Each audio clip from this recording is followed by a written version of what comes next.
Je sais accompagner des entrepreneurs, mais jusque-là, je savais pas couper du bois et utiliser des différents outils pour couper du bois. Je me suis vraiment passionné, gars, pour tout ce qui était artisanal. Pour pouvoir être affecté pleinement d'une prise de conscience, il faut expérimenter, il faut vivre les choses. Sinon, tu peux pas. Je lis un rapport sur les inégalités au Mexique. Ouais, ok, c'est génial, j'ai des chiffres en face de moi, il y a tant de pourcents qui machin truc, etc. Mais je suis pas affecté. Je vais là-bas sur place, j'aide des micro-entrepreneurs, je vois leur vie, tu vois. Enfin, à chaque fois que je te discute avec toi, tu me retournes. C'est pas le bar. Je me mets pour m'endormir, je suis là en mode. Et si je faisais mon sac à dos, et genre je partais là-bas, je sais pas pourquoi. Ça me va complètement.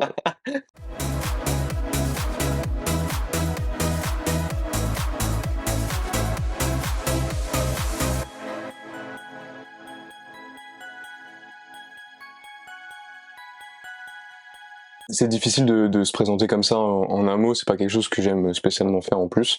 Mais rapidement, souvent quand on me demande un petit peu ce que je fais et comment j'aime me définir, me décrire, j'aime dire que je suis un explorateur, que j'aime en fait explorer, dépasser mes barrières mentales, me challenger pour vivre une vie qui me correspond beaucoup plus finalement.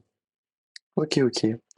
Donc, en gros, ça va être comme sur le premier épisode, il n'y a pas vraiment de préparation de sujet, mais le but c'est vraiment d'aller se chercher un petit peu mutuellement dans plein de domaines où on a déjà eu 1000 discussions, un petit peu où ça va en venir. Et donc, le premier sujet que je voulais aborder, c'est l'asso qui est récemment créé, et dont je fais partie, j'ai adhéré. Ouais, c'est vrai. Et donc, je te laisse nous en parler, nous expliquer un petit peu le concept, comment ça fonctionne. Ok, ça marche. Bon, pour commencer, je pense qu'il faut partir du début. Le mieux pour vraiment dire la raison d'être de l'asso, c'était de partir de son historique, en plus. Donc en gros, avant d'être une association, UOM c'est un concept, c'est une idée qui a vraiment émergé quand moi j'ai vécu une première mission en fait quand j'étais au Mexique. Donc c'était il y a déjà 3 ans maintenant, 2 ans. Il y a 2 ans.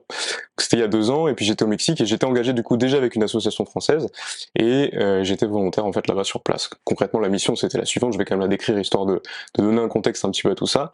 La mission était la suivante, on accompagnait des micro-entrepreneurs qui étaient sortis du système bancaire classique concrètement et gratuitement on les aidait, donc bénévolement on les aidait en fait à un petit peu accélérer leur modèle de gestion, pouvoir répondre à leurs problématiques de microcrédit et puis en même temps représenter une espèce de garantie en fait pour que les taux d'intérêt n'explosent pas parce qu'il faut savoir que là-bas c'est un gros problème en fait, c'est que voilà le microcrédit est devenu en fait un business en fait sur place. Et c'est un moyen de créer des rentes facilement sur des gens qui ont déjà pas beaucoup les moyens de rembourser quoi. Donc bref, ça c'est pour le contexte. Moi ce que j'ai vraiment compris là-bas, ce qui a complètement voilà, je pourrais dire transcender un petit peu ma mission. Finalement, c'était pas vraiment le fond de la mission. C'est-à-dire, c'était intéressant, j'aimais beaucoup ce que je faisais, surtout que c'était très en lien avec mon domaine de compétences, enfin, de ma formation. Mais c'était pas vraiment ce qui m'animait au quotidien. Moi, finalement, ce qui m'a vraiment transformé en profondeur, c'était les relations humaines que j'ai eues finalement avec ces gens là-bas. Et je me suis dit, c'est ça qui manque un petit peu dans ce que je faisais. C'était vraiment de mettre en avant beaucoup plus finalement ce qu'il y avait d'altruiste dans ma relation à eux et dans leur relation à leur monde. En fait, c'était ça qui m'apparaissait vraiment intéressant. Donc a émergé ce concept-là. En même temps, j'étais très féru de lecture de tout ce qui est spiritualité, bouddhisme. Je me suis vraiment ouvert un petit peu sur toutes ces thématiques. Et puis voilà, de fil en aiguille, le concept UOM est né. Donc à l'époque, le concept c'était vraiment l'objectif, c'est de mettre en avant ce qu'on appelait des bâtisseurs et des guerriers altruistes à l'époque. Un bâtisseur, pour faire rapidement, c'est quelqu'un qui construit un monde plus altruiste de ses mains concrètement. Souvent des gens qui ont des projets, tu vois. Et des guerriers altruistes, c'est des gens qui, par leur état d'esprit plutôt, concrètement, par leur intention un petit peu, ça peut être par exemple un peu un leader, un peu charismatique et qui transmet quelque chose d'autre, tu vois, un peu une autre philosophie de vie aux gens qui l'entourent. Ok. Donc ça c'est vraiment pour le concept. Et puis en fait je suis revenu en France, donc c'est là qu'on s'est rencontrés puisque je suis revenu du Mexique. J'avais vécu un deuxième petit moment, une micro-aventure au Costa Rica, parce que je sais pas, peut-être qu'on le verra aussi, mais j'aime beaucoup aussi tout ce qui est micro-aventure et puis me lancer un petit peu voilà, dans des petites aventures comme ça. Et t'en as fait une ce week-end de petites aventures. Et j'en ai fait une ce week-end par exemple. C'est pas trop le même délire, mais c'était une micro-aventure quand même, en effet. Et voilà. Et pour accrocher sur le Mexique, donc je rentre en France. Et puis, pour des raisons variées, tu vois, mais c'était aussi le moment voilà de rentrer et puis de faire aussi ce que je sais faire, à savoir du coup accompagner justement des entrepreneurs et puis à l'époque des étudiants entrepreneurs. Au Mexique aussi, c'était des étudiants? Non, C'est pas des étudiants, c'était vraiment des micro-entrepreneurs, donc tu vois c'est vrai que je peux donner des idées, enfin des exemples un petit peu, mais par exemple on avait des gens, c'était beaucoup d'artisans en fait, tu vois, beaucoup d'artisans mais qui savaient pas vendre en fait leur savoir-faire. C'est vraiment comme ça qu'on les aidait. Et puis il y en avait qui étaient déjà dans des logiques par exemple de comptabilité, tu vois, genre je me rappelle il y avait un resto qu'on aidait et ce resto là il avait besoin de beaucoup d'aide dans la mise en place de sa comptabilité, tu vois. Donc voilà. C'est ça qui est cool aussi dans mon parcours et c'est ça que j'ai toujours aimé faire, c'est que j'ai accompagné des entrepreneurs complètement différents. J'ai oublié de le dire aussi, mais j'ai fait 2 ans en cabinet d'expertise comptable. Donc là, c'était plus vraiment du conseil financier à l'époque. Et voilà. Et là, par contre, c'était même plus des boîtes, tu vois, que des entrepreneurs. Donc on est plus sur des trucs qui génèrent plus de chiffre d'affaires. Bon, peu importe, c'est du détail, mais voilà. Tout ça pour dire que je suis revenu en France et il y avait un public encore que j'avais pas accompagné, c'était des étudiants et ça me faisait vraiment kiffer. Et d'ailleurs, je pense que c'est mon expérience préférée en termes d'accompagnement, parce que vraiment je trouve que c'est les étudiants qui ont les idées les plus créatives, tu vois. on est là. Donc vous êtes là exactement.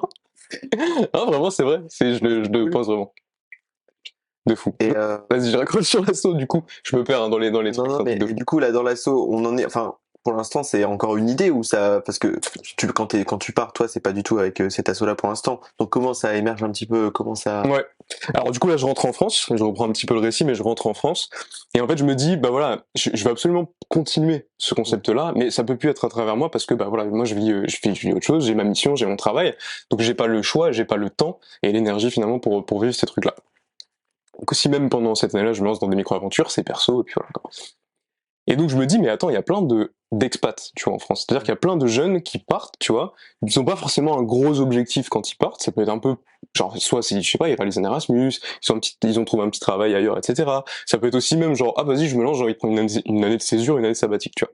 Donc je me dis bah OK, très bien, je vais communiquer un peu en masse comme ça sur le concept et je vais voir s'il y a des gens qui sont chauds de me rejoindre. Donc c'est-à-dire de prendre la base du concept pour pouvoir se l'approprier en fait et partir avec à l'idée ce concept-là. Tu vois, un peu l'idée c'est celle-là.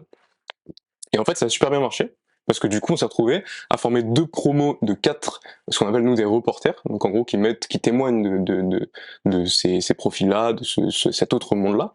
J'ai même pas donné le nom d'ailleurs de ce concept, de l'assaut, mais vas-y, je vais y arriver juste derrière, c'est pas grave. Et voilà, et donc ça a super bien marché, etc.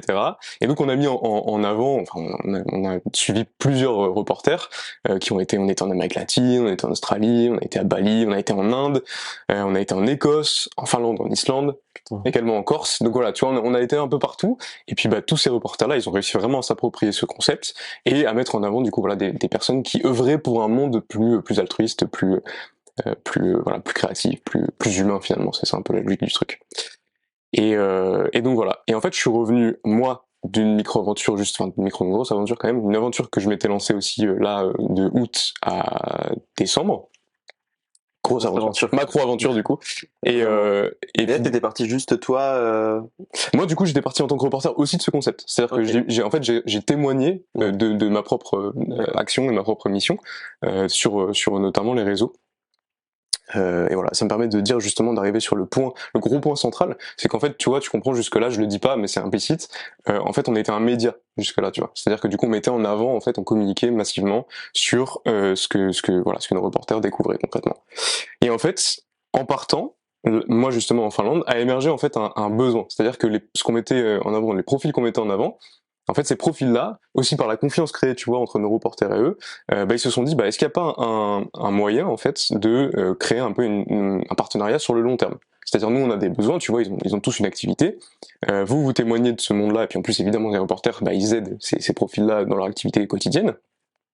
Est-ce qu'il n'y a pas moyen, voilà, de répondre à ce besoin et puis de créer un partenariat à long terme. Donc bah, je me suis dit bah, c'est le moment de créer un truc avec une structure juridique réelle, tu vois, et pour pouvoir réellement lancer un concept où on a des partenaires et puis où ça prend. Donc là, c'est récent, ça fait combien de temps exactement? Là ça fait un mois. Un mois. Et ouais, c'était début janvier. Donc on a fait l'assemblée générale début janvier, j'ai constitué un conseil d'administration, on a la même équipe qui travaille sur le projet. Et puis là, a priori, on va lancer 3 reporters d'ici avril dans ce qu'on appelle du coup des missions immersion. Les missions immersion, c'est justement des missions où on a déjà le profil, tu vois, mais on crée justement ce partenariat. et puis il y a des nouveaux reporters qui vont chez ces partenaires qu'on connaît déjà du coup. Incroyable. Ouais. Trop cool.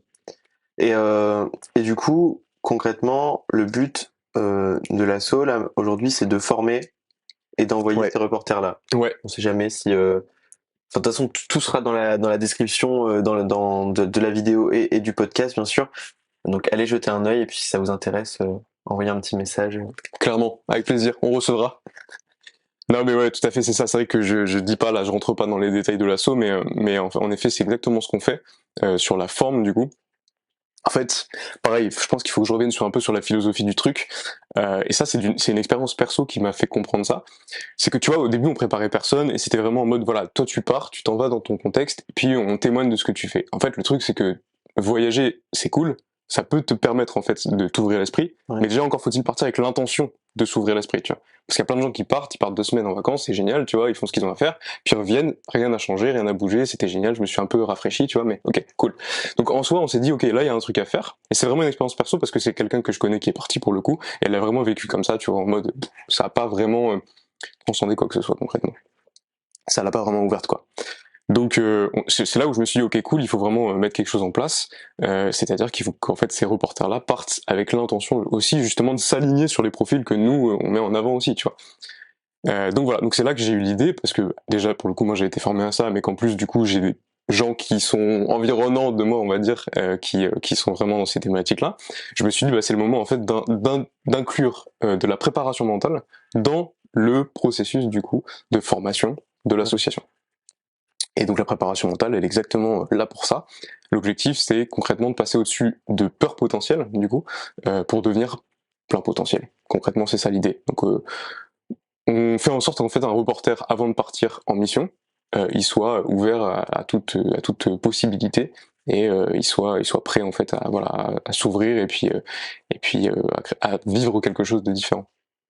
Et aujourd'hui, du coup, c'est quoi à peu près le profil des reporters? C'est varié ou alors tu touches quand même une cible un peu. Ouais, carrément. Alors on a évidemment une cible un peu globale qui sont plutôt les jeunes a priori, même si justement on aimerait, bah, pourquoi pas massivement aussi ouvrir encore plus cette cible. Mais on a vraiment segmenté en missions en fait. Là pareil, il faudra un visuel pour que je puisse vraiment montrer les différentes missions, mais on a vraiment segmenté par mission. Concrètement en fait, c'est pareil, c'est des besoins terrain qui m'ont fait arriver là. L'association propose 3 missions. La première c'est la mission éclair. La mission éclair elle dure 2 semaines à 1 mois. Et concrètement tu vois cette mission là, on segmente et on cible du coup des salariés. Les salariés, typiquement, tu vois, j'en ai discuté avec pas mal, ils m'ont dit, moi, j'aimerais trop faire ça, c'est cool ton concept, mais moi, comment je fais? J'ai un travail, j'ai pas le temps, tu vois, je suis à Lille, Paris, machin, peu importe. Donc, comment je fais pour m'inclure dedans et puis vivre ce genre d'aventure? Donc, on a ouvert cette mission-là, justement, typiquement pour eux, tu vois. Donc là, ce segment, enfin cette cible, c'est justement des salariés. Des missions immersion, on va trouver des jeunes qui ont besoin quand même d'un cadre, tu vois. Donc c'est-à-dire genre ils se disent bah voilà, moi je suis intéressé parce que justement il y a un partenaire à la clé chez quelqu'un où je peux aller chez quelqu'un et puis je vais l'aider dans son activité, tu vois. Par exemple, on a des messages du style ah bah moi cette activité-là elle me plaît, ce profil-là il me plaît, ça résonne en moi, tu vois, ça correspond à un truc qui résonne en moi. Et la troisième, c'est la mission aventure. Alors la mission immersion, j'ai oublié de dire, c'est 1 à 3 mois. Tu vois, on a essayé pareil, d'avoir un peu une temporalité où on peut se dire, ok, combien de temps quelqu'un peut aller chez un partenaire, parce que quand même sur la forme, on va chez le partenaire, tu vois, donc il faut l'accueillir, etc., etc. Combien de temps on peut aller? 3 mois, c'était le maximum, tu vois. Et la dernière, c'est un peu celle que tous les reporters jusqu'à maintenant ont fait, c'est-à-dire aller chercher d'autres profils, c'est la mission aventure. Donc là, on accompagne jusqu'à 6 mois de mission, quoi. Et la mission aventure, typiquement, c'est vraiment là, je vais pas dire que j'ai pas de cadre, mais c'est vraiment, j'ai une intention, c'est d'aller à la rencontre de personnes qui font différemment ou qui pensent différemment, mais concrètement, voilà, je vais à la recherche de nouveaux partenaires, quoi. Et c'est tout, donc genre, j'arrive pas à l'imaginer, mais c'est Ouais, incroyable en vrai. ouais. Mais ça veut dire que tu peux. Enfin, tu fais vite un tour du monde là. Tu peux, techniquement tu peux, en tout cas il y a aucune barrière à ça, la mission aventure elle est vraiment, en fait c'est pareil, c'est du besoin terrain, ça c'est les discussions que j'ai pu avoir avec des gens, tu vois, il y a plein de gens par exemple qui m'ont dit ah moi je veux faire un tour à vélo de l'Europe, tu vois, ou je veux faire un tour à vélo même de France, tu vois, parce que pareil, ce que je dis pas, mais au objet de l'association, on prépare et on accompagne du coup des reporters dans des missions humanitaires, sociales et solidaires, écologiques, Et c'est en France et à l'international. Donc c'est-à-dire que là il y a beaucoup d'international pour le moment, mais concrètement l'idée c'est aussi d'accompagner en France. Il y a des endroits incroyables aussi. Ah, carrément, clairement, hein. Complètement. Pour l'instant on a la Corse, du coup c'est ce que je disais, la Corse, et est-ce qu'on a quelqu'un d'autre déjà, je me rappelle plus. En France, j'ai un bug. On a 16 partenaires, là en ce moment même, du coup. Dans les 16, je crois qu'on a 2 personnes en Corse. Pour moi c'est que la Corse pour le moment. Donc avis aux amateurs. Je vais aller chercher dans le Var. Allez, moi je suis chaud. C'est sûr qu'il y a des initiatives, c'est sûr qu'il y a des profils qui agissent différemment dans le Var, par exemple. Carrément. Rien que les gens qui vont s'enfermer, enfin qui vont se mettre seuls sur une île un peu en face. Là, Mais c'est clair, mais c'est clair. trop bien. Et du coup, cette mission aventure, c'est initialement pour des personnes qui ont déjà fait des missions éclair ou immersion. Non, non pas spécialement. Tu peux débarquer et te dire bon. Tu peux vraiment, c'est ça en fait, C'est tu peux incroyable. débarquer et enfin, encore une fois, tu vois, c'est une remontée terrain, c'est-à-dire que genre c'est vraiment en mode voilà, je veux vivre cette aventure-là et je veux presque pas de limite en fait, tu vois. Ouais. Je veux juste un cadre qui soit presque mental, c'est-à-dire c'est vraiment juste, je veux une intention qui soit celle de voilà d'aller à la rencontre de quelque chose d'autre, d'avoir un effet de groupe en fait pour la personne qui fait la mission aventure. Je peux parler des bénéfices directs en fait concrètement, c'est vraiment voilà un relais de communication avec une communauté qui agit déjà dans ce sens-là. Et puis bah, l'envie aussi de s'investir voilà, dans le parcours. Évidemment, ce que je dis pas, du coup, forcément, il y a la préparation mentale, puisque bah, ça c'est le gros plus du coup de quelqu'un qui rentre, qui devient reporter. Le reporter ne paye rien. Pareil, je suis un peu sur la forme, hein, mais le reporter ne paye rien du tout. L'idée, c'est qu'il fasse une levée de fonds avant de partir. Tu vois, par exemple, je reprends un petit peu les segments, mais concrètement, le salarié, bah, on va aller démarcher son entreprise pour lui dire voilà les intérêts que toi, entreprise, tu as à financer la mission de ton salarié. Puis évidemment, c'est un truc en plus qui est dans l'air du temps très clairement parce que bah là, le dernier rapport qui est sorti justement sur le sens au travail pour les Français, c'est un complètement déséquilibre. En fait, on se rend compte que c'est un déséquilibre total de voilà du sens qu'ils donnent à leur travail. Il y a plein d'initiatives en ce moment, même de team building, etc. Ouais. Mais là, c'est une manière de le faire qui est différente. C'est Ouais. Ouais, complètement, c'est ça. Concrètement, l'idée, c'est exactement celle-là. Alors là, encore une fois, je cible bien vraiment le salarié, tu vois, mais l'idée, c'est de faire comprendre concrètement à l'entreprise que quand elle va investir dans son salarié, le salarié, il va revenir, je dis n'importe quoi, même s'il fait une mission éclair de un mois, tu vois, il va revenir avec des hard et des soft skills complètement différents, il va revenir complètement 30 fois plus innovant, déjà parce qu'il sera devenu plein potentiel avec la prépa mentale, tu vois, mais en plus parce qu'il aura vécu clairement une mission pleine de sens et puis complètement déroutante, en fait, du point de vue de ses schémas initiaux, de ce qu'il croit, lui, être normal d'être vécu, tu vois, en termes de vie, quoi. Donc, incroyable. Et du coup, ça, c'est pour plus un salarié et pour un jeune, un étudiant qui veut partir, la levée de fonds, c'est plus autour de sa famille, de. bon, là, le but, c'est de lever vraiment tous les leviers financiers possibles, tu vois, quand on fait la levée de fonds. Le jeune, alors moi, faut savoir aussi que, évidemment, il y a une formation. Nous, on fait une formation à la levée de fonds. Moi, je l'ai fait quand je suis parti justement avec l'association pour le Mexique. Ouais. Donc ça, c'est un domaine que je maîtrise aussi, qui me permet du coup, enfin, qui me permettra de les aider. Parce que là, pour l'instant, justement, on est en train de faire la première avec le premier qui va partir. Mais voilà, donc ça en gros pour les jeunes, pour cette cible-là, en effet on est un peu plus sur quelque chose de genre c'est des cercles en fait, des cercles de financement. Donc on a la famille, on a les proches, les amis, on a pourquoi pas le premier réseau professionnel, et puis après nous évidemment on a les partenaires de l'asso qui peuvent aussi ajouter un petit plus au truc, quoi. Ok. Je te dis pas, mais les montants rapidement, c'est un peu ce qu'on a prévu, tu vois, c'est pareil. De toute façon, tout ça, c'est un peu en évolution permanente parce que, bah, même de mon expérience d'entrepreneuriat, en fait, tu te rends compte que t'as beau avoir un modèle, il est en mouvement permanent et bah, ce que tu pensais être la solution à un besoin à un instant T, à un moment Ouais, T plus un, tu vois, ça a complètement volé, quoi. complètement. Ouais, j'ai essayé à un moment les abonnements, d'essayer de mettre en place, tu vois, Ouais. pour mes clients. En fait, c'est impossible puisque les demandes, elles sont. Enfin, j'ai deux clients, ils ont pas les mêmes besoins, et Ouais, pas les mêmes demandes, donc c'est impossible de de forfaitiser ça. ouais, clairement, ouais. C'est pas comme si tu vends un produit, bah c'est différent, tu vois. Mais une fois que tu touches à une personnalité, bah il faut Ouais. s'adapter, t'as pas le choix. Donc, Carrément, carrément.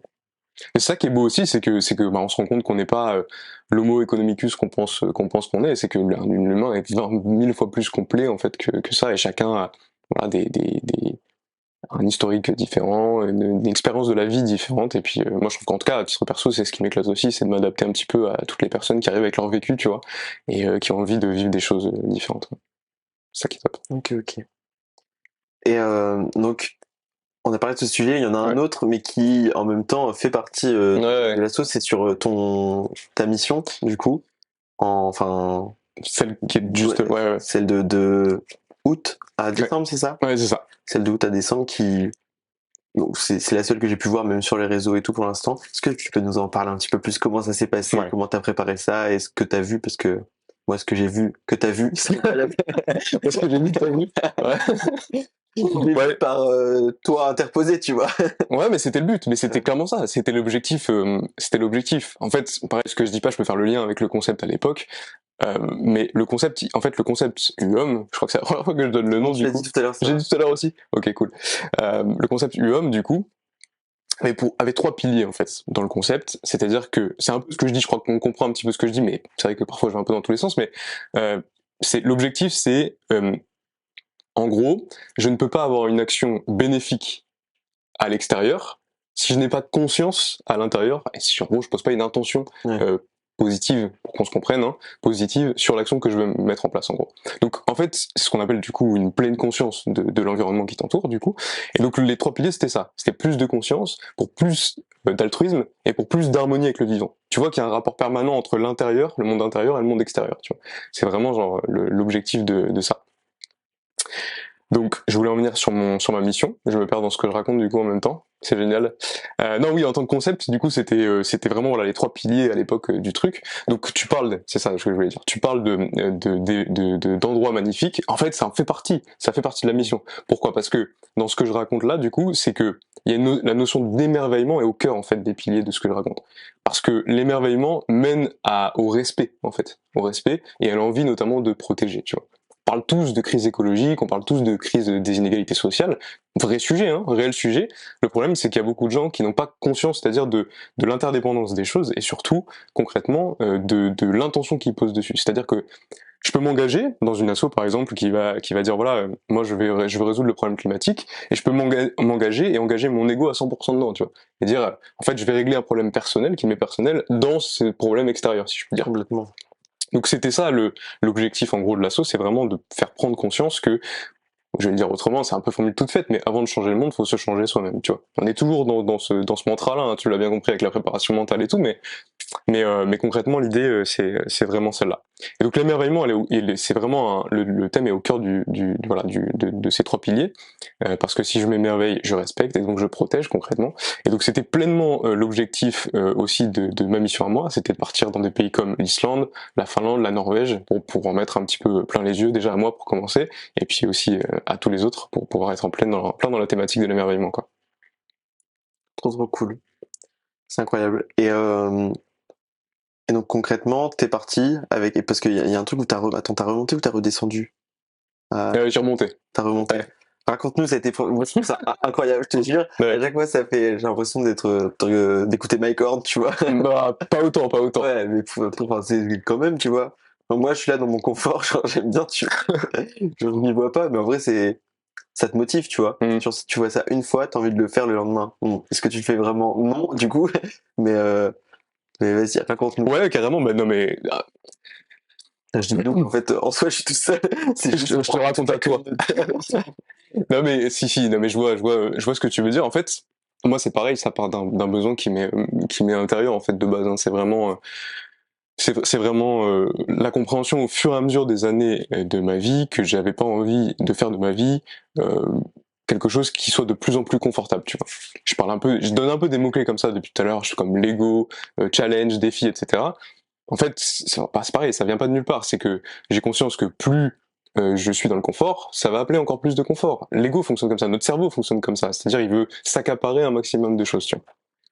Donc l'idée, c'est de remettre quelque part en cause à chaque fois ça, et puis de revirer en fait un peu l'alignement mental que tu penses naturel, qui ne l'est pas du coup, vers quelque chose de plus challengeant qui te fait dire en fait putain à l'extérieur de mon petit confort c'est complètement différent, encore faut-il juste que je m'ouvre à ça. Bon bref, les challenges c'est vraiment ça, l'idée des challenges c'est de dire bah je peux vivre différemment, tu vois. Et ce challenge là dont tu parles c'était vraiment donc j'avais quitté l'Islande et j'étais arrivé en Finlande, j'avais prévu de passer 4 mois en Finlande et je m'étais dit déjà premier truc déjà je prends plus l'avion, tu vois, donc ça c'est un truc c'est devenu quasiment même un principe. Et je m'étais dit, bah, mon objectif, c'est de remonter. Donc, elle est à peu près d'Helsinki, tu vois, à Kuusamo, qui est une ville à la frontière russe, où je devais aller, parce que de toute façon, j'avais un roofing qui m'attendait là-bas pour vivre une aventure qui était trop cool d'ailleurs. Mais voilà. Et je me suis dit, bon, bah, comment je fais pour remonter? tu vois, j'avais rien prévu du tout, j'étais en mode, ok, je suis là, j'arrive à Helsinki, qu'est-ce que je fais, tu vois. Donc je me suis dit, Je panique. c'est vrai, Quand je m'assois, j'attends. je me pose. Non mais ouais voilà, donc c'était vraiment ça, c'était vraiment comment je fais pour mais après là tu vois là je te dis ça, c'est vrai que j'étais dans un état d'esprit où c'était, enfin, je vais pas dire que c'était voulu, mais c'était presque devenu naturel en fait de pas prévoir, Je vois. tu vois ce que je veux dire, j'avais pas de contraintes extérieures fortes, on était dans un truc où, enfin j'étais dans un truc où voilà, je suis assez libre en fait, tu vois, je suis dans l'acte libre et puis je fais ce que j'ai envie de faire et je le fais à fond d'ailleurs, j'agis avec force du coup sur mon environnement. Et donc voilà, donc il y avait 800 km qui séparaient Helsinki de Kuusamo à peu près. Et donc sur les 800 km déjà j'ai fait à peu près la moitié à pied, donc avec mon gros sac à dos et bon, voilà, toute la journée à pied, à marcher des 40, 50. Et un jour j'ai fait 60 km à pied je crois. Donc voilà, tu vois, genre en mode vraiment une journée entière de petites marches, tu vois. Et voilà, c'était génial. J'ai adoré chaque moment de passer de Je ce pense, petit challenge. enfin, c'est long, t'as le temps de voir plein de paysages différents. C'est ça qui est. Ouais, carrément. Est-ce que les saisons, tu vois, genre. Ouais, complètement. Alors peut-être pas Ouais, autant. non. J'aurais pu marcher une année entière. Il y en Mm. a qui le font d'ailleurs ces challenges-là, hein. C'est pour ça que tout dépend de l'échelle que tu places de priorité, Ouais, parce que genre au final, il y a vraiment ouais, hein, tu peux te des dire gens qui. prends plus l'avion, mais bon après, faut avoir le temps pour aller en vacances, tu vois. C'est vrai. Non, mais ça remet tout en cause. Ouais, Hein. Ça remet clairement tout en cause. Forcément, c'est un rapport en fait au temps et à tes activités qui est complètement différent, tu vois. Et c'est ce que je voulais vivre dans tous les cas. Alors là, le fait de voilà de gérer l'assaut aujourd'hui, c'est un peu différent en termes de mon rapport au temps, mais tu vois, c'est ce que je te disais, c'est la première fois que je reprends des emplois du temps. Ça me rend fou de fou.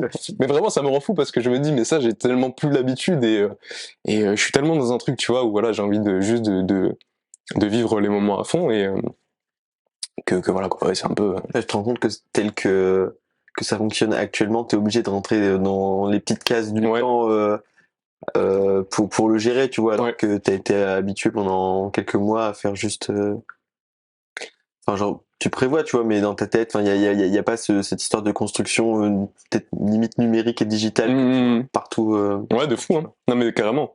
Et je pense que tu vois, pour le coup, alors, je vais pas dire ça, j'ai pas la science exacte sur ce que je suis en train de raconter, mais moi je pense, et puis c'est un peu la manière aussi dont on accompagne en prépa mentale dans l'assaut, mais je pense que c'est contre-productif en fait, tu vois. Je pense que c'est contre-productif parce que tu vas pas.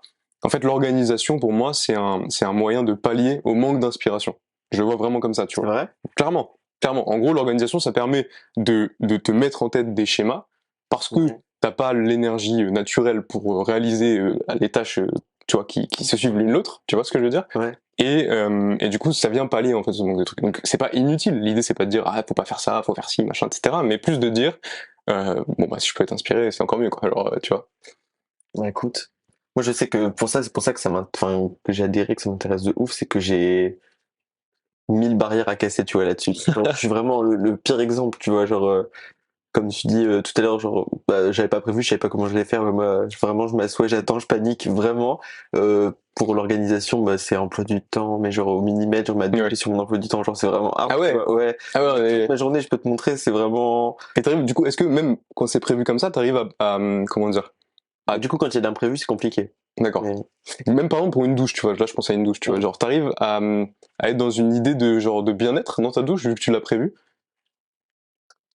Ou alors bah, c'est. je me pose pas vraiment la question. Ouais ok Du ok. coup, enfin, je le prends pas pour forcément bien-être, je le prends pour démarrer ma journée, c'est Ok. le truc, c'est l'un des C'est un premiers schéma trucs que quoi. je fais, ouais, Purement- c'est un schéma. C'est purement Et ok. c'est hyper répétitif du coup Ouais. parfois, tu vois, mais en vrai, enfin, faut tester, je pense. Puis je pense que ça dépend aussi des personnes et de leur stade d'évolution. Tu sais, ça, je pense que ça fonctionne un temps jusqu'à ce que ce soit plus forcément optimal et que du coup tu sois obligé de trouver d'autres alternatives, tu vois, genre par exemple là enfin ta manière de voir les choses. Ouais. Je pense que de passer de rien à ça, c'est peut-être être Ouais. compliqué. Tu Ouais. vois, d'avoir cette passe par une tentative Ouais. d'organisation un peu même limite trop cadrée, ça peut être une bonne solution, je pense en vrai. Ouais. Ouais. Ouais. Comme ça, après, tu recasses juste toutes tes barrières par rapport à ça et puis t'arrives à un schéma à peu près entre deux, je pense. Putain, je vais tenter des trucs là, ça y est. Ouais. Et bah, quand tu veux. Hein. Mais du coup, comment ça fonctionne? Vas-y, dis-moi, enfin, genre, concrètement, Comment ça s'est passé du coup, tu veux ouais. dire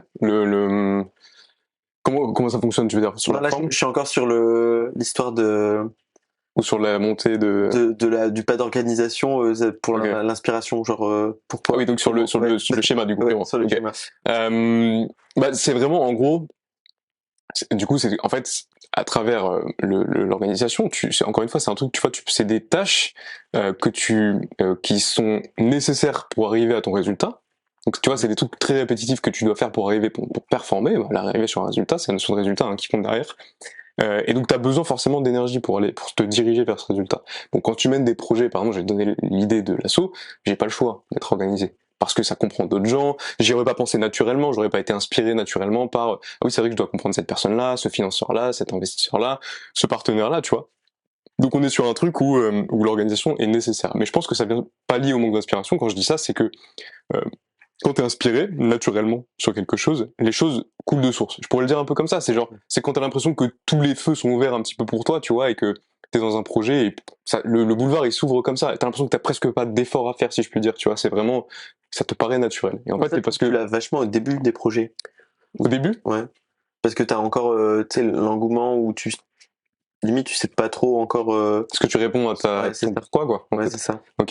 Ouais, je crois que c'est très en lien. C'est-à-dire que là on pourrait, enfin, c'est ça, on pourrait définir un peu l'inspiration naturelle par ce qui répond en fait à ton système de valeurs, forcément. Donc à ton pourquoi. Ouais. Quand tu fais un projet, une entreprise, tu vois d'ailleurs, ça fait un peu le lien avec le pitch, par exemple. J'en parle tout le temps à mes potes de leur pourquoi. Je suis en mode trouver votre pourquoi. Mais carrément, mais bien Je sûr. me porte la voix de Simon, Bah oui. partout. Mais c'est évident, Je sens c'est évident. Mais c'est du génie ce discours parce que, en fait, même au-delà de l'idée de résultat, encore une fois, tu vois, il y a une boucle énergétique qui se crée, tu vois. Ouais. Si tu sais pourquoi tu fais les choses, tu te mets en mouvement naturellement. Je reviens à la notion d'inspiration, tu vois. Donc, c'est ça l'objectif, tu vois. Et l'organisation, elle vient se poser plus à un moment donné où tu dis, putain, pourquoi je fais ça déjà, moi? Je sais même plus, tu vois, mais concrètement, je sais que le résultat qui est attendu, c'est celui-là derrière, tu vois. Mais c'est ce que je dis, du coup, c'est pas naturel. Ça, c'est pareil, ça m'est vraiment venu en réfléchissant au fur et à mesure dans mes voyages. Encore une fois, par exemple, ce challenge-là, qui était un des challenges dans les voyages que j'ai vécu en Finlande ou en Islande, euh, ça se passait comme ça pour moi, tu vois. C'est-à-dire que je me disais, waouh, je passe au-dessus de certaines barrières, tranquille. C'est-à-dire vraiment tranquillement, tu vois. Genre, rien ne me paraît insurmontable, tu vois, tellement ça se faisait naturellement comme ça, quoi. Donc tu vois, du coup, il y a 800 km entre Helsinki et donc Kuusamo, là où je devais arriver. Et donc la moitié, je l'ai fait à pied, donc avec mon sac, c'est ce que je te disais, etc. Tu vois. Et l'autre moitié, mon objectif, c'était d'utiliser tous les moyens de transport possibles, tu vois. Donc ça part forcément du principe que je vais prendre au moins une fois le train, je vais prendre au moins une fois le bus, je vais essayer de choper du coup un autostop, tu vois, donc quelqu'un qui me prend en voiture, du coup. Et qu'est-ce que j'ai utilisé d'autre? Est-ce que j'ai utilisé autre chose? Je ne sais même plus. Ça part. Ski aussi. Non, ski, je l'ai pas fait. Malheureusement, je l'ai pas fait. Il y avait pas de neige encore à l'époque, mais j'aurais adoré le faire. Ça, c'est incroyable. Ça aurait été fou. Mais surtout que c'est faisable en plus, hein. C'est vraiment faisable. Avec le sac et tout, ça doit être lourd, non? Ouais, c'est vrai. Il y a le côté peut-être un peu sac qui aurait pratique, été. J'aurais pu skier sur mon sac. Ouais. Luge. C'est carrément luge. Ça se fait. Je suis sûr que ça se fait. Bon, bref. Mais tu vois, j'ai pas utilisé tous les moyens de transport. En tout cas, à l'époque, j'ai à peu près tout fait. Et bon, mon gros objectif aussi, c'était de pouvoir mettre en avant le fait que je prenais pas l'avion. Parce que c'est un truc qui m'est vraiment cher en gros, tu vois. Genre bon là pour le coup je me réfère beaucoup aussi aux études scientifiques sur le sujet hein, qui disent que bah voilà concrètement l'avion c'est vraiment la méthode la plus dégueulasse en termes de genre d'émissions concrètement. C'est un truc que j'ai jamais kiffé en plus en fait. Je sais pas pour toi tu vois. J'ai jamais pris l'avion. C'est vrai? Jamais? C'est un truc que je peux dire. J'ai jamais pris l'avion de ma vie. En vrai non mais en plus il y a une notion de résultat derrière, c'est fou parce que genre. Ouais bah enfin, franchement pour le coup je vais pas aller faire le. C'est pas l'objectif. C'est pas objectif zéro émission de CO2 tu vois, c'est juste j'ai pas eu l'occasion de prendre l'avion, j'ai fait des longs trajets tu vois, j'ai fait toute la France puis toute l'Italie pour arriver jusque Naples en bus, c'était long, 26 heures de bus, il y avait des bouchons, c'est la catastrophe, mais pas d'avion tu vois. Bon je pense que là il y a des destinations qui vont imposer l'avion dans pas longtemps, mais après je pense que ça se teste au moins tu vois, une fois je pense que c'est pas à moi tout seul. Non, bien sûr, mais carrément. Et c'est pas, d'ailleurs, je te dis ça m'est cher, c'est pas, enfin, justement, c'est pas dans une logique, enfin, peut-être que ça ça se comprendra du coup avec ce que j'ai dit avant, mais je crois pas du tout en l'écologie punitive pour le coup, tu vois. Ouais. Genre c'est pas du tout ce en quoi je crois. Encore une fois, pour moi, ça doit venir de l'intérieur. Donc c'est pas parce qu'on va te mettre une contrainte extérieure forte que du coup tu vas dire ah c'est génial. Tu peux avoir un résultat sur le court terme, c'est-à-dire la personne elle va se dire c'est pas bien, je vais être puni si je fais ça, tu vois. Et donc elle peut ne pas le faire, tu vois. Mais sur le long terme, si tu veux une transformation réelle d'une personne, elle doit être silencieuse et profonde. Ça doit forcément venir de quelque chose d'incitatif et quelque chose qui va être un bénéfique encore pour elle. Donc voilà, ça c'est juste pour dire ça. Moi c'est vraiment je vais pas dire un principe, mais c'est presque, je le vois presque en mode challenge, tu vois. Et ce que je voulais dire justement, c'était ça, c'est que j'ai jamais kiffé, parce que pour moi ça a toujours été l'inverse en fait de un peu du rapport au temps lent dans ma manière de voyager, tu vois. Il faut prévoir à l'avance. Il y a le truc des valises, faut être 8 heures avant à l'aéroport, un truc qui m'a toujours saoulé, tu vois. Genre t'arrives là-bas, pareil, tu dois réattendre ton sac ou tes affaires. Bref, ça m'a toujours saoulé, c'est toujours un moyen de transport que j'ai pas kiffé. Donc je me suis dit zone de stress, le temps c'est pas celui que mon rapport au temps c'est pas celui que je kiffe, plus la pollution. Ok, il y a plus d'inconvénients que de bénéfices, ça bazarde, tu vois. Alors c'est un peu comme ça que j'ai vu les choses, tu vois. Donc voilà. Donc ça je voulais le mettre en avant, c'est ce qui a été fait. Et puis je suis arrivé donc en 31 août, je pense, 30 août, 31 août, je sais plus, à Kusamo, donc à Kusamo, chez une famille dans une ferme, dans une immense ferme. C'était une ferme qui était juste gigantesque. Et ils élevaient des chiens de traîneau, mais leur but c'était d'être complètement indépendant et autonome en fait. C'est chez Adam du coup? Non, c'était pas chez Adam. Okay. Adam c'était la ferme d'après, mais cette ferme là du coup je suis resté quand même un mois. C'était très à la dure, faut le savoir, donc les horaires étaient très complexes, genre vraiment, très complexes, les horaires étaient très stricts, tu vois, rigides. Et puis il y avait beaucoup de travail en fait. Si tu veux, c'était une famille vraiment qui avait quitté la ville pour aller vers la campagne, et du coup il y avait le travail de labeur quotidien en fait. Bah, tu veux manger, bah, il faut faire en sorte de travailler la terre pour manger. Tu veux être réchauffé, bah, il faut couper le bois pour mettre au feu et être réchauffé. On t'a vu couper du bois sur Instagram. Exactement. plusieurs fois. Non mais c'est ça. Et franchement, ça a été une bête d'expérience très honnêtement, parce que bah déjà je suis sorti de ma zone de confort en termes de savoir-faire, parce que tu vois, c'est con ce que je vais te dire, mais je sais accompagner des entrepreneurs, mais jusque là je savais pas a priori m'occuper des animaux de la ferme, tu vois. Je sais accompagner des entrepreneurs, mais jusque là je savais pas couper du bois et utiliser des différents outils pour couper du bois.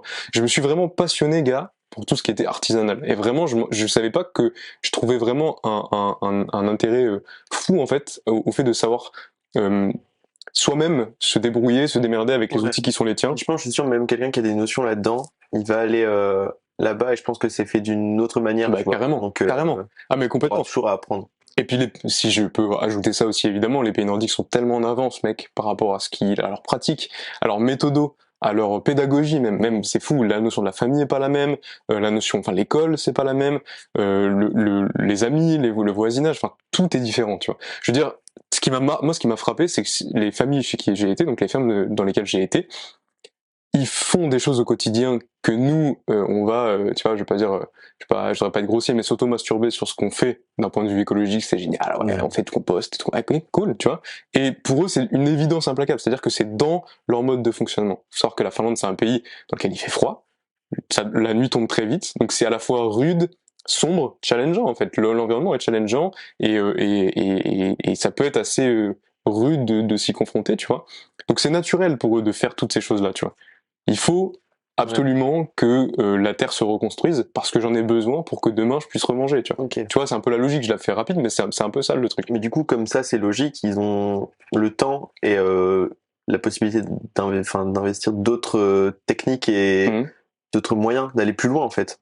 Ce qu'on dit qu'on fera dans quelques années, parce que pour l'instant on en est encore au compost et au tri sélectif, tu vois. Je pense que eux ils ont plus la possibilité de le mettre en place déjà maintenant, comme ça, comme le reste est une évidence. Tu vois ce que je veux dire? Ouais, si, carrément. Et alors, en même temps, là, j'étais dans une logique quand même où j'étais chez des gens qui étaient très,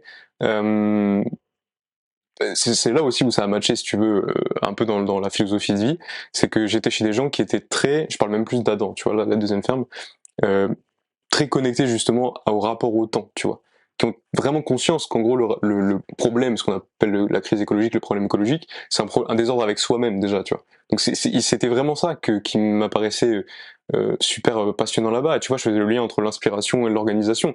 Nous, on a l'impression qu'il faut plein d'organisations pour être écolo, tu vois. rien à voir. L'écologie, c'est toi et ton rapport au monde, tu vois. C'est entre guillemets comment tu conçois ton environnement, comment est-ce que pour toi un arbre c'est un moyen de produire quelque chose et de faire quelque chose derrière, de faire du développement à outrance entre guillemets. Est-ce que l'être humain c'est un moyen de faire du développement? C'est comme ça qu'on fonctionne, tu vois. Enfin, j'en pense pas, il faut s'en rendre compte, tu vois. Mais l'objectif c'est de notre monde à nous fonctionne de cette manière-là, c'est-à-dire je prends un maximum d'énergie dans mon environnement à des fins d'un projet et j'essaye de sucer l'énergie jusqu'au bout du truc, tu vois. Donc c'est un système pour moi qui est pleinement nécrophile. Je dis pas qu'ils sont parfaits partout les gens chez qui j'étais, mais je pense qu'il y avait une conscience de ça, tu vois, de dire ok, si à un moment je régénère pas quelque chose, s'il y a pas un cycle vertueux, c'est mort. Il y aura une fin programmée entre guillemets à ce que je suis en train de mener comme projet. Donc ça c'était des apprentissages qui ont été qui ont complètement bouleversé la donne et sur des sujets sur lesquels je m'y attendais pas du tout d'ailleurs, tu vois. Moi je pensais que j'avais conscience de plein de choses écologiquement parce que j'avais fait ce travail-là, etc. Tu peux toujours apprendre quelque chose de nouveau chaque jour qui passe, quoi. C'est incroyable, vraiment. Complètement. Donc voilà sur cette expérience-là, donc la première notamment où c'était très ferme, animaux, temps long. Voilà, trop cool. Et sur la deuxième, c'était incroyable aussi. Je t'ai construire, c'est un sauna que t'as. Ouais. Tu vois, c'est ce genre de truc. Ouais, carrément. Avant, t'avais un job, peut-être, enfin, genre, je veux dire, t'étais plus dans un bureau ou, enfin, c'est pas la même chose, tu vois. Ouais, non. Tout au tout, ça te fait un gros changement. Ouais, c'est vrai. Ah non, c'est clair, c'est clair. Après, j'opposerais pas, j'opposerais pas non plus trop en permanence les choses parce que, genre, bah voilà, la vie de bureau, ça t'amène aussi des bénéfices, faut être honnête. Tu vois. Moi, par exemple, tu vois, ce qui a pu me manquer au bout d'un moment dans ces logiques-là, c'était de dire, ah, j'ai quand même besoin de temps pour lire des choses, pour discuter avec des gens, tu vois, genre pour pourquoi pas organiser des petits trucs par-ci par-là, tu vois. Bon, bref, ça, c'est des choses qui ont pu me manquer. Donc ça, cette vie-là, elle a des bénéfices aussi. Et d'ailleurs, s'il y avait zéro bénéfice, il y aurait plus personne qui serait dedans, tu vois. Donc, elle a aussi des bénéfices. Mais en effet, pour contraster, euh, la deuxième expérience était presque même encore plus connectée à ce que moi je recherchais, parce qu'il y avait même en plus un lien spirituel fort en fait dans la manière dont le projet était amené. Donc le deuxième c'était une ferme régénérative du coup, et la personne qui a construit ce projet-là, en fait, elle est chamane, clairement. Donc en gros, cette personne-là, elle a fait plusieurs, je sais pas si on peut le dire comme ça, j'allais dire stage, c'est bizarre, mais plusieurs immersions dans une tribu brésilienne qui s'appelle les Yawanawa. J'en profite un petit peu pour expliquer un petit peu tout ça. Et donc cette tribu-là, en gros... C'est l'article que tu avais fait sur LinkedIn. Ouais, exactement. C'était incroyable. Ouais, bah ouais, c'est ça, genre vraiment... pour moi, il fallait vraiment le mettre en avant parce que il pense tellement différemment que c'est pareil. Quand tu t'ouvres, alors encore une fois avec l'intention de s'ouvrir, mais quand tu t'ouvres à ça, tu comprends que nous on est complètement désaxés, tu vois, genre c'est complètement fou vraiment. Et voilà, donc lui son projet c'était vraiment ça, c'était en gros de créer une ferme dans laquelle il mélange un petit peu en même temps état d'esprit finlandais, je vais l'appeler comme ça pour simplifier, et état d'esprit Yawanawa, puisque c'est là où il s'est formé spirituellement aussi. Et puis, enfin, ce gars-là faisait des trucs de fou parce qu'il y avait vraiment, il est formé en plein de trucs. Hein, c'est vraiment, il a une formation derrière de tout ça. Quand je dis les chamans, c'est parce que ça reprend plein de compétences qu'il a en fait. Je pourrais même pas, tu vois, te les donner enfin, te les énumérer là comme ça. Mais je sais que par exemple, il faisait tout ce qui était art vibratoire, tu vois, genre il y avait des trucs de massage aussi, mais des massages, je connais même pas non plus, enfin, vraiment en détail tous ces trucs là, quoi. Mais c'est un gars qui était fascinant, vraiment fascinant, même dans son histoire, c'est fascinant le contraste aussi entre son enfance et puis et ce qu'il est devenu au fur et à mesure. Enfin, on était en plein dans typiquement la logique du homme, c'est-à-dire de mettre en avant des profils qui pensent différemment et qui sont complètement out of the box, quoi. Clairement, là, on était vraiment dedans. Et ouais, donc là-bas, du coup, mon action concrète, c'était, il fallait du coup retaper le sauna qu'on faisait tous les soirs, du coup, donc en mode la chaleur mais alors sauna, c'est pas sauna genre en France quand tu vas dans un petit spa tranquille, hein, c'était vraiment c'est pas le truc à 50 degrés, tu t'es tranquille avec Claudine qui est juste à côté de toi sur sa serviette, tu vois ce que je veux dire? Non, là on est vraiment sur un truc où il fait 120 degrés, tu sues de fou, ils font 15 minutes et après ils courent dehors, ils plongent dans le lac qui est gelé, tu vois, enfin c'est l'expérience à la finlandaise, elle est géniale. En même temps, tu reviens après, tu t'arrêtes de te plaindre, quoi. Ouais. Parce qu'il fait 5 degrés et tout. Oula oui, non, là on est sur un autre monde, hein, genre. Ça, c'est incroyable. Mais je pense que c'est un truc à vivre et je pense que tu peux pas, tu sais, la manière dont tu le racontes, t'as l'impression que c'est incroyable, mais tu peux pas avoir cette même, ce même engouement tant que tu l'as pas vécu. Bien sûr, bien sûr. C'est quelque chose, je pense, qui est difficilement juste, tu peux pas juste le retranscrire, que ce soit à l'oral ou à l'écrit. Il y a quand même un truc qui est personnel, où ça te touche différemment, tu vois, en fonction des... Carrément, à 100%. C'est pour ça que tout le monde doit sortir un peu de sa zone de confort et bouger, tu vois, si c'est Ouais. pas là ou si c'est ailleurs. Je pense qu'il y a d'autres endroits où c'est le même type d'expérience, tu vois, du woofing, tu peux en faire partout. Bien sûr, carrément. Ça permet de faire un lien super avec aussi la raison d'être de l'association. Ouais. C'est que l'objectif pour nous, justement, c'est de permettre à des jeunes, je cible les jeunes du coup, mais de vivre des expériences. Parce que justement, s'il y a un truc aussi, je crois, qui est en train d'émerger dans le ras-le-bol, c'est de dire, ok, je dois faire une formation où on me donne de la connaissance, où tu as un prof qui te dit ce que tu dois savoir pour pouvoir l'appliquer en entreprise derrière. Bon, on se rend compte que ça fait partie aussi un peu du désalignement, tu vois, genre en mode, pour pouvoir être affecté pleinement d'une prise de conscience, il faut expérimenter, il faut vivre les choses. Sinon, tu peux pas, tu lis un truc, tu lis un rapport, tu vois, je vais prendre je vais te faire un lien très rapide que tu vas vite comprendre. Genre, je lis un rapport sur les inégalités au Mexique. Ouais, ok, c'est génial, j'ai des chiffres en face de moi, il y a tant de pourcents qui machin truc, etc. Mais je suis pas affecté. Je vais là-bas sur place, j'aide des micro-entrepreneurs, je vois leur vie, tu vois. Je vois leur vie et au quotidien, je suis avec eux. Là, je suis affecté. Là, je reviens en France et je suis un autre. Trop important, tu vois. Mais bien sûr. Donc l'expérience est super importante et évidemment l'asso, enfin UOM du coup a pour objectif de pouvoir, de permettre en fait du coup à ce public de pouvoir expérimenter réellement des choses quoi. Et tu vois, je rebondis là-dessus, en marketing, je trouve qu'il y a vraiment une différence entre les marketeurs qui vont vraiment être vraiment peut-être plus scientifiques, tu vois, où ça va être l'algorithme qui fonctionne comme ça, donc c'est comme ça que nous fonctionnons, tu vois. Et il y a vraiment le côté un petit peu où c'est peut-être les marketeurs plus storytellers, Ouais.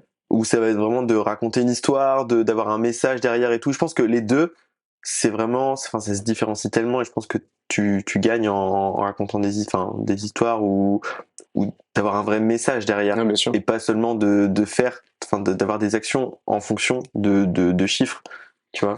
J'étais à un cours tout à l'heure, c'est incroyable, c'était sur le gouvernement des nombres et du coup ça revient grave avec là-dessus, tu vois. Où en fait tu te rends compte que tes notes ou que le moindre chiffre veut dire quelque chose et qu'en fait on est vraiment gouverné par des nombres et plus par de l'humain et du réel, tu vois. Ouais, complètement, ouais.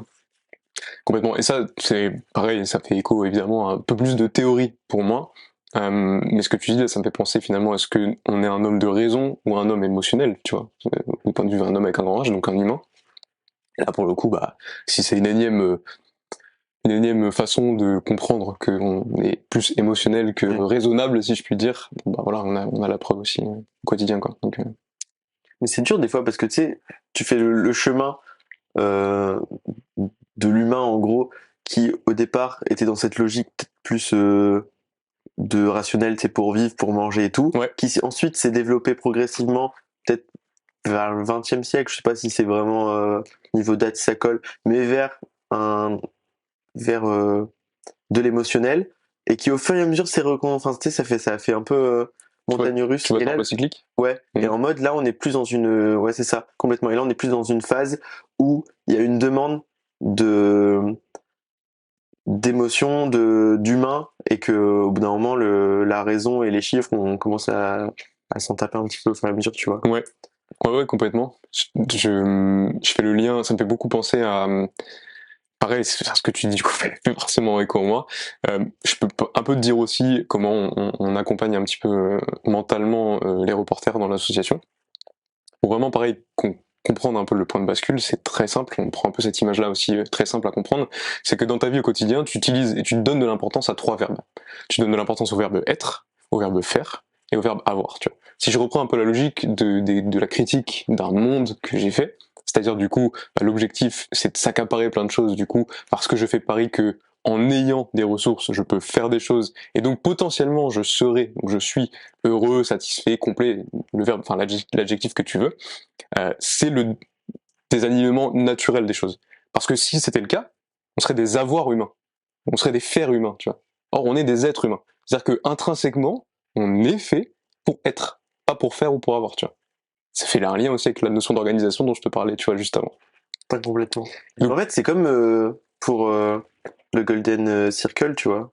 C'est juste une manière de voir différemment, genre, c'est-à-dire de réfléchir dans l'autre sens. Une fois que tu as compris ça, juste le message, il est souvent inversé pour faciliter la chose, tu vois. Pour le rendre peut-être... je sais pas comment c'est fait. Ils veulent nous piéger. Le complot direct. Tout de suite, c'est fou. C'est un anti-vax. Direct, tu arrives. Non mais tu vois un peu ce que je veux dire. Ouais, carrément. Et enfin, tu penses c'est un petit peu ça ou je suis parti un peu trop loin dans ma Sur la réflexion? partie complotisme, du coup? Non, sur la partie où c'est vraiment juste une inversion, une logique de différente, tu vois, Oui, oui, de complètement. pensée, Mm. où c'est de penser le pourquoi avant de penser le quoi. Ouais. Là, c'est un petit peu pareil de l'avoir en passant par le faire et avec le Mm, être. Genre juste, en vrai, la vérité, quand tu réfléchis, c'est totalement l'inverse, quoi. oui, complètement. Mais je sais pas pourquoi je sais pas comment ça s'est construit en vrai. Ce serait grave intéressant de voir, tu vois, ce genre de mécanisme. Je pense que initialement c'était aussi l'inverse et que progressivement, même peut-être socialement, tu te construis un espèce d'idéal où tu renverses Ouais. totalement ta pensée. Mm. Qui fait ça? Non mais ouais, mais il y a des explications, il y a plein d'explications. Alors là beaucoup plus historiques par Ouais. exemple, on est beaucoup plus sur la science. Je suis pas vulgarisateur scientifique pour te répondre, donc je vais pas rentrer dans les détails clairement. Mais il y a des raisons toutes simples qui font qu'en effet nous notre civilisation est partie dans cette logique-là. Tu vois, il y a un truc très encore une fois spirituel à ça, c'est que genre notre civilisation à nous, elle est ancrée philosophiquement du coup dans les trois religions monothéistes très concrètement, tu vois, et qui ont une vision du coup où le monde est fait pour l'humain, tu vois, genre en mode vraiment humano-centré si je puis dire, tu vois, du coup. C'est une des parties des religions. Genre je suis pas en train de dire que ces trois religions-là, Ah ouais, bien sûr. elles sont coupables de je sais pas quoi, tu vois, c'est pas ce que je dis. Mais il y a une partie de cet apport philosophique, si je puis dire, qui a cette vision-là, tu vois, qui a une vision où en gros il faut avoir un maximum d'impact sur ton environnement parce que la terre et les animaux et tout ça, ils ont été créés, si je puis dire, pour notre satisfaction personnelle, tu vois. Ok. Donc dans l'échelle, on pourrait être un peu en mode en haut, tu vois. Bon, ça, je m'appuie aussi beaucoup sur un livre de Jean-Marie Pelt, du coup, c'est un biologiste, du coup, qui a écrit sur ce sujet, et qui reprend un peu toutes les spiritualités. Il explique bien que chez les Amérindiens, c'est différent, que chez les bouddhistes, c'est différent, chez les hindous, c'est différent. Bref, tu vois, tout type de religion et de spiritualité, chacun un peu à la sienne. Et je pense que ça vient de là, tu vois.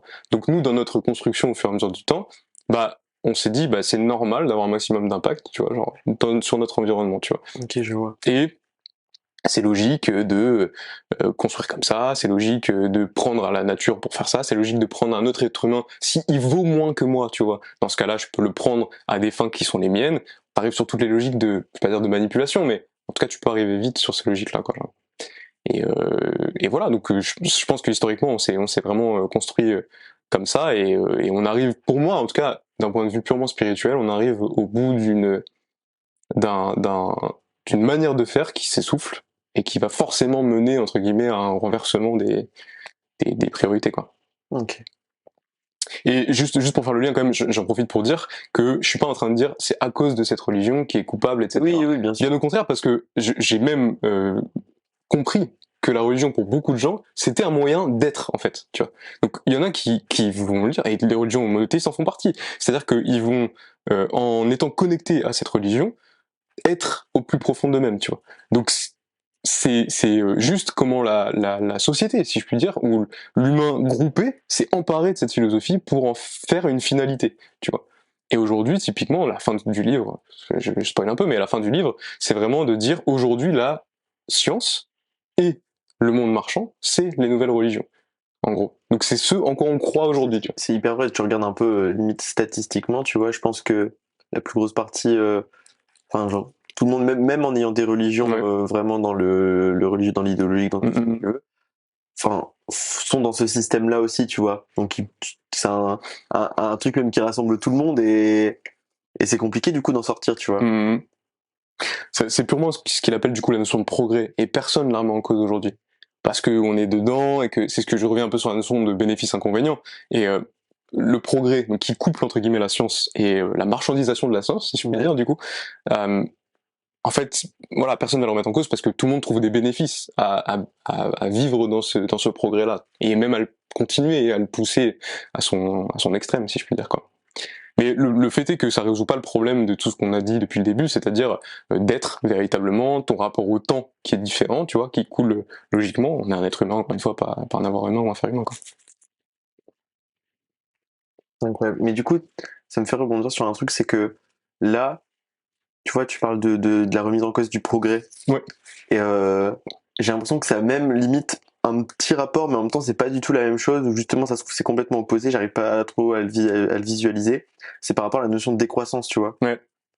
C'est quoi ton rapport avec ce Quoi, mot, mon quoi? rapport, moi, à la décroissance? Ouais, parce qu'en fait, j'ai l'impression, enfin, moi, mon ressenti là-dessus, c'est que vraiment, c'est pas ce qui, enfin, genre, la décroissance telle qu'elle est envisagée, par exemple, par les politiques aujourd'hui, Ouais. c'est pas vraiment la décroissance. Non. C'est un espèce d'entre-deux qui fonctionnera pas, et soit tu continues le capitalisme, ou soit enfin, on va appeler ça comme ça, Ah ouais, j'ai grosso modo.